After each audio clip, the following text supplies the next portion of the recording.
Hello, friends. This is Dave Hurwitz, executive editor at ClassicsToday.com, here to talk about a really good recording of Bruckner's Seventh, featuring Lahav, Shani, and the Rotterdam Philharmonic Orchestra. I went back and listened to this because I hadn't heard it yet, after I heard his really boring version of the Fifth, which just goes to show that you may do one thing well. That doesn't mean you should embark on a cycle.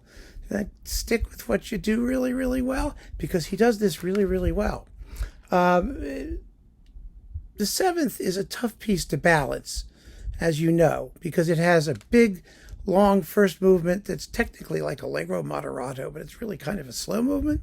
And then you've got the slow movement. So you've got 45 to 50 minutes of slow. And then you've got a scherzo and finale, which are relatively brief. And to try and make that work is a little hard sometimes. Colin Davis famously didn't even try. He switched the order of the scherzo and the adagio, which was an absolutely dreadful idea. But that's not the point. I think this is one of the best balanced performances I've heard. The first movement actually sounds like an allegro, and it's not fast. Shani does it by handling rhythm really intelligently and transitions. There are three basic theme groups. The first really lyrical thing, and then the second one, which actually has this little pulsation behind it. It's da ya da ba da da da da ya da da da da da, and behind it the orchestra is going chung chung chung chung chung chung chung chung. He balances that accompaniment so nicely. It creates such a beautiful sense of flow. You're conscious of this sort of gentle engine pulsating behind the music. It's beautiful. And then the third theme, the dance theme, dum ba da dum bum bum ba da dum bum bum ba da dum bum bum ba. He puts just that much rhythmic urgency in it. It just moves forward a little bit. Some people make a wholly separate tempo area, which I don't think helps at all. But it's beautifully laid out so that when each theme recurs, everything coheres, but it all keeps moving. It's really good. And the coda is beautiful, absolutely beautiful. And just to show you how sensitive he is, I'll tell you about that when we get to the end. It's really well done. He doesn't accelerate too much like Poshner did ridiculously. It's grand and it's glorious and it's just wonderful. Now, the slow movement offers the one, it's actually a small issue, I think. It may bother some people more than others. He does use the cymbal crash, which is very good. I think you should, with the timpani. But the problem is that climax is a little bit rushed. He doesn't quite let it build and surge the way it ought to, especially at the part when the strings start with their downward scales. They're going do do do do do do do do do do do, and then they start with ya da da da da da da da da da da da. And against that, the big theme is coming in the brass. Ya da da da da da. It just had to be a little slower, a little more emphatic. The strings need to have more weight, more breadth to their bowing there.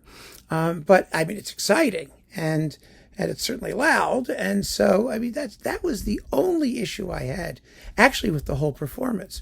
The scherzo is pretty much unkillable as long as it's bouncy and charming and not too fast. And this is not.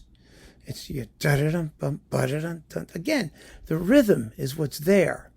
And that makes it really successful. Then we get to the finale. Now, the finale is problematic. It really is. Let's face it, because it's based on the theme of the first movement.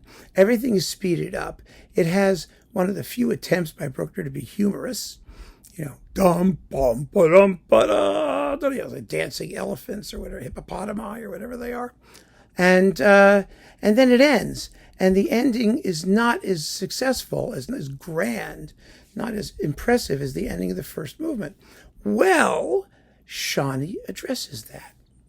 Whether he does it intentionally or not, I don't know, but he does.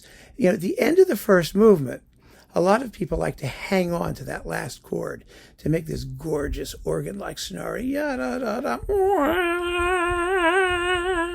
It's just gorgeous. And it is. But if you do that, then the one at the end isn't going to sound as satisfying. But what Bruckner actually wrote was a very quick cutoff. It's only like a quarter note. Ya-da-da-dum-bum. That's the end of the first movement. And that is what he does. So that when we get to the end of the finale, he can hang on to that last chord just a little bit more to give it that fulfilling, clenching sense of satisfying, culmination. That's the word. And so it's really one of the best shaped performances I've heard in a very, very long time. It's nicely transparent. It's very rhythmic. And aside from that one bauble at the climax of the Adagio, this is just a terrific Bruckner seventh.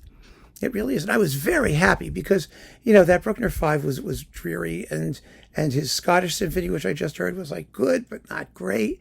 And I was like wondering, what has this guy got? Well, he's got something. He's got the goods, and he shows it here in this Bruckner 7th. It's really, really splendid. Give it a listen. I think you'll be very happy with it. So keep on listening, friends. Thanks for joining me. Take care.